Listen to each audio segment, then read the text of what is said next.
Damos inicio al debate de esta noche. Hoy vamos a hablar sobre corrupción, crimen organizado y partidos políticos. Y tenemos a tres invitados. En primer lugar, al licenciado Philippe Chicola, director del área política de la Fundación Libertad y Desarrollo, al licenciado Adrián Zapata Alamía, abogado y analista político, y al doctor Jesús María Alvarado, director del área institucional de la Fundación Libertad y Desarrollo. Gracias por estar esta noche en Razón de Estado. Licenciado Chicola, ¿es el sistema de partidos políticos en Guatemala una herramienta del crimen organizado y de la corrupción? ¿Sí o no? Sí, totalmente, por una muy sencilla razón. En Guatemala tenemos un modelo perverso en donde el sistema político sirve para satisfacer intereses de grupos de poder y entre ellos de grupos criminales.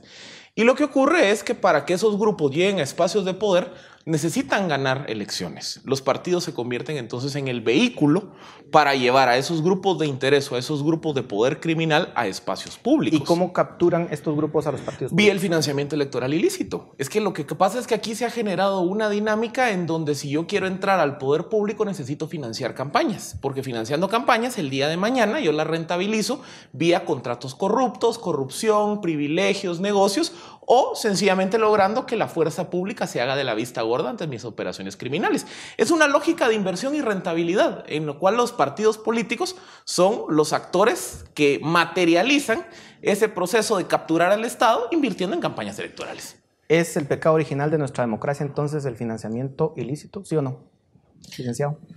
Bueno, mira, yo creo que... Buenas noches, gracias por la invitación. Yo creo que hemos vivido una descomposición a pasos agigantados del inicio de la era democrática en el país. En un principio, la cooptación del Estado era simplemente bajo una visión permisiva, para una visión de que no me estorben la dinámica de mis negocios, a veces lícitos, a veces ilícitos. Sin embargo, esto fue mutando al extremo de que ya los últimos ejemplos del año 2015 para acá nos damos cuenta que no solo es una posición permisiva que me permita a mí hacer ciertas cuestiones en mi esfera privada, sino que también se convirtió en una forma de saqueo. Ya no me conformé con que me permitan generar no me lo que sea, sino que ahora no solo eso, ya ahora vamos a echar mano del erario. Es decir, hago que lejos de que sea una unidad de control que yo pueda controlar, valga la redundancia, hablando del Estado, ahora va a ser un modelo de negocio. Y entonces, además de ello, de la permisión para que yo desarrolle mis actividades, lícitas o ilícitas, en el caso segundo que te refiero, ahora será una forma también de generar un modelo de negocio desde la institucionalidad del Estado. Y eso es lo delicado.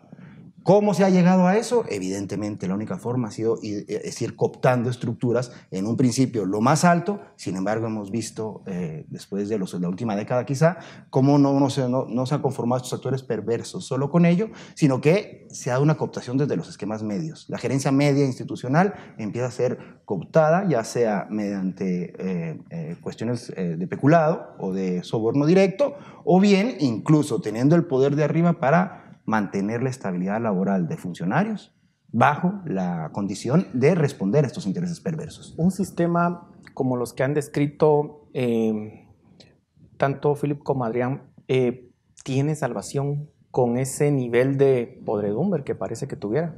Yo creo que no tiene salvación porque el pecado original está en el diseño electoral que se planteó en la Constitución y en la Ley Electoral de 1985.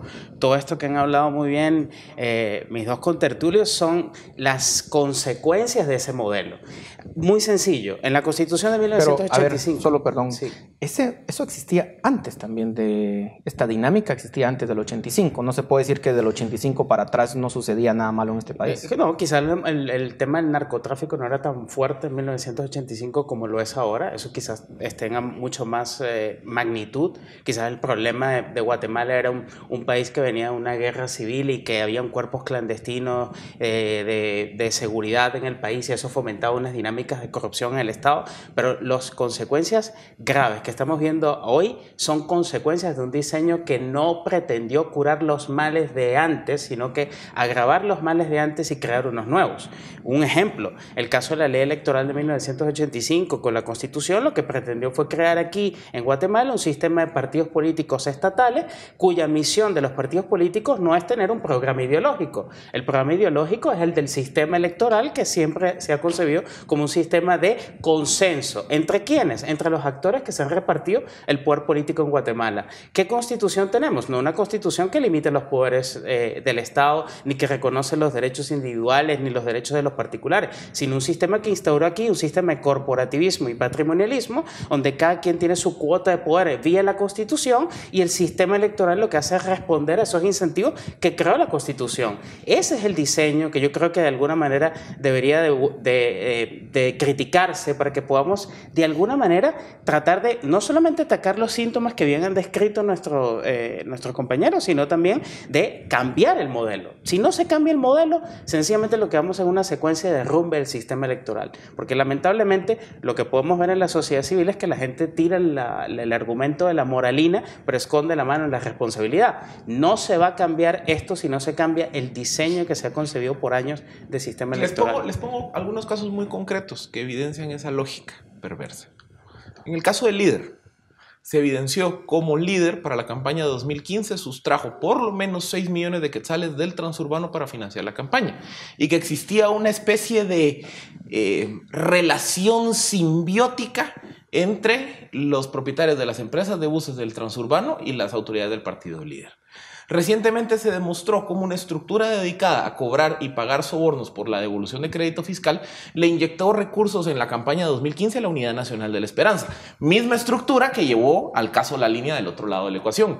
Se demostró también cómo, por ejemplo, el señor Francisco Chico Dólar Morales, un supuesto, bueno, no ya condenado por lavado de dinero en el oriente del país, financiaba asambleas de candidatos a diputados y alcaldes en los departamentos de Zacapa y Jutiapa. Es decir, hay una relación simbiótica, casi incestuosa, entre estructuras o personajes clave del crimen organizado con estructuras de poder político. Y eso es una realidad. O sea, yo creo que aquí ya superamos el análisis conceptual. Ya tenemos casos muy concretos que evidencian cómo se genera esas dinámicas de cooptación. Pero ¿cómo se sale de este sistema entonces que parece cooptado? Mira, yo creo que hay una... Yo difiero un poquito de lo que decía el amigo, porque creo que tiene salvación. Todo tiene salvación. Lo que pasa es que el camino para la salvación es más largo si no lo empezamos. Yo, a diferencia de mucha gente, veo con buenos ojos la reforma y la primera generación de reformas a la ley electoral.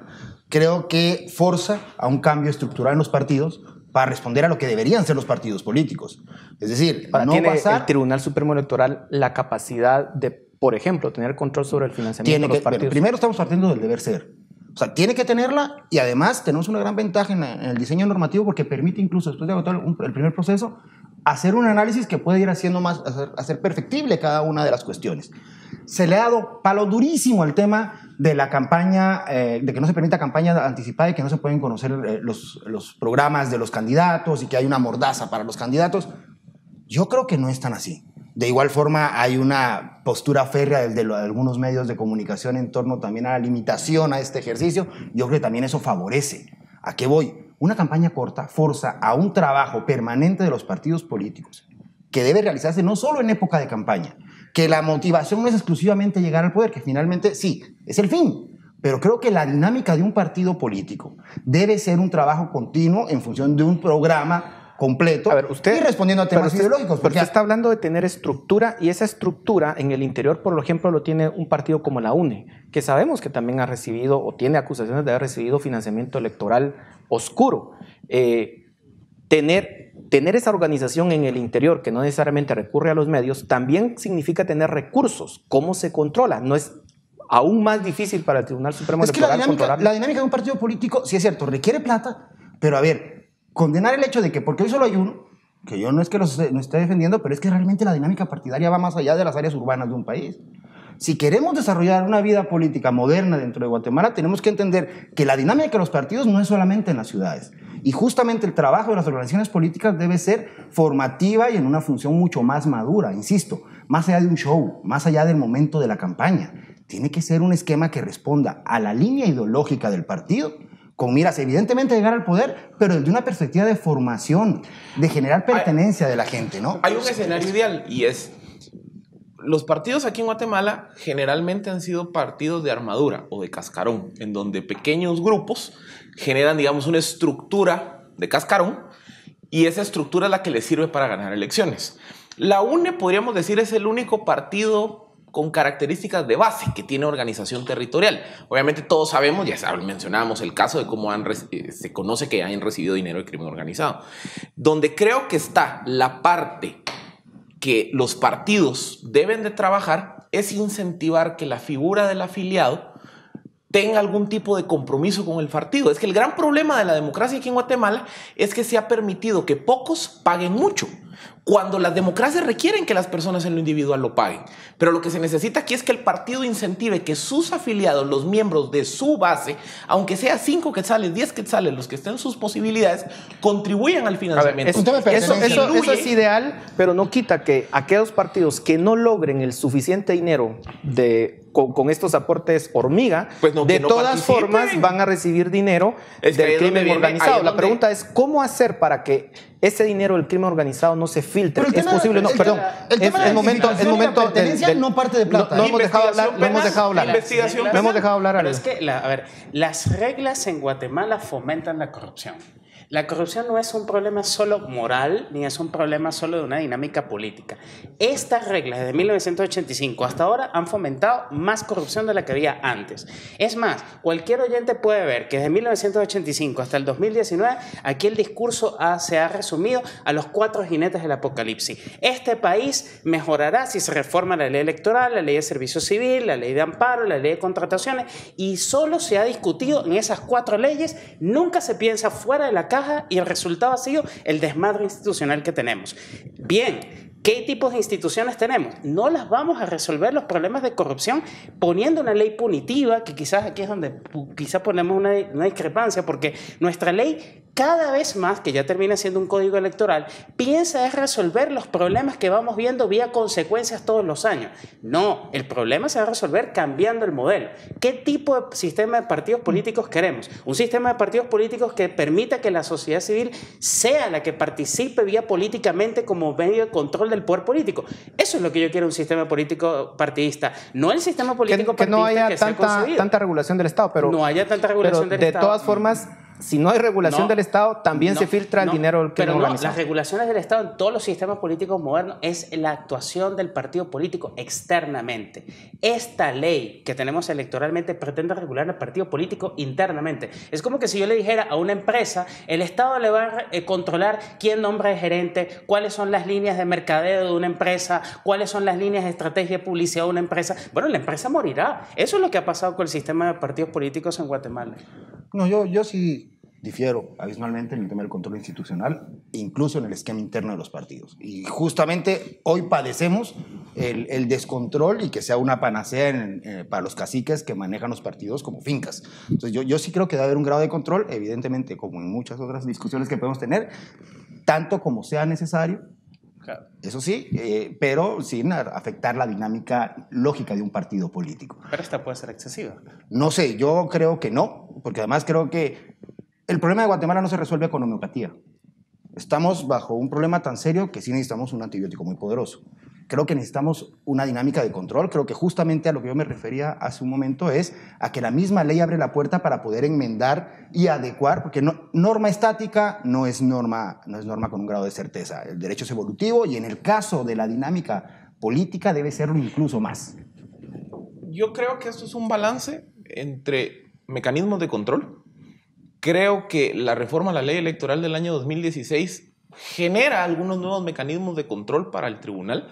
Hay que ver cómo funcionan en la práctica y hasta que no pase el proceso electoral 2019 no vamos a ver si fueron suficientes, si fueron excesivos o si fueron insuficientes. ¿Ven la necesidad de fortalecimiento institucional? Correcto. O sea, yo creo que al final, ¿qué sí se necesita? Un tribunal que tenga la capacidad de poder controlar las finanzas, los gastos del partido y ver si hay discrepancias o que si el perfil económico o fiscal de un financista no corresponde con la donación que aparece registrada, que pueda ir y sancionar y que se pueda perseguir penalmente, porque así es como se ha colado el dinero ilícito en los partidos. partidos.